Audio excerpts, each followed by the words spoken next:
आज मराठवाडा, विदर्भ, कोकण आणि मध्य महाराष्ट्रात पावसाचा येलो अलर्ट जारी करण्यात आलाय।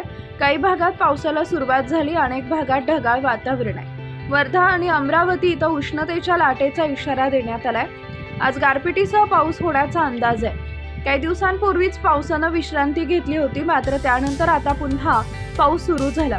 या पावसामुळे शेती पीक धोक्यात आली। सतत पाऊस पडत असल्यानं नुकसान होत आहे। राज्यावर दुहेरी संकट आहे, कुठं पाऊस तर कुठं उष्णता अशी स्थिती बघायला मिळते। उष्णतेच्या लाटेचाही मोठा इशारा देण्यात आलाय।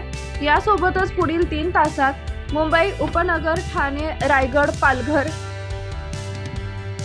येथील काही भागात जोरदार वाऱ्यासह विजांचा कडकडाट पाऊस होण्याची शक्यता वर्तवण्यात आली आहे। काल अनेक भागात पावसानं हजेरी लावली। नांदेड, हिंगोली, धाराशिव, सांगली, वाशिम, अकोला, बुलढाणा या जिल्ह्यात अवकाळी पाऊस झाला। एकीकडे राज्यातील अनेक भागात उष्णतेची लाट आली, तर दुसरीकडे मालेगावसह नाशिक जिल्ह्याच्या ग्रामीण भागात 2 दिवसांपासून ढगाळ वातावरण निर्माण झाले। त्यामुळे गेल्या काही दिवसांपासून आलेल्या उष्णतेच्या लाटेला ब्रेक लागला।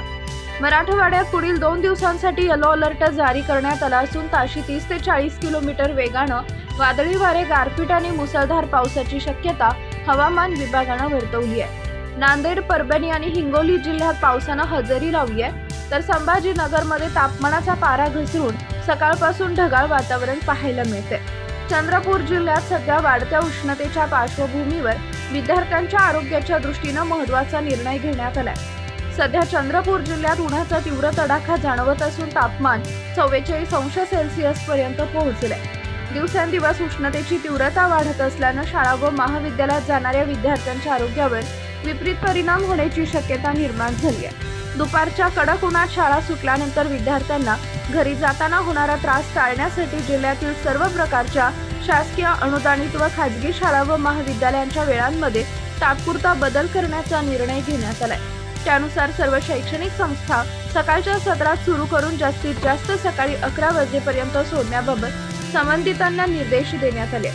जिल्हाधिकारी वसुमना पंत यांनी या निर्देशांची अंमलबजावणी काटेकोरपणे करण्याचे निर्देश दिले। तसेच विद्यार्थ्यांच्या आरोग्याची काळजी घेण्यासाठी सर्व संबंधित यंत्रणांनी दक्षता बाळगावी असंही त्यांनी नमूद केलं आहे।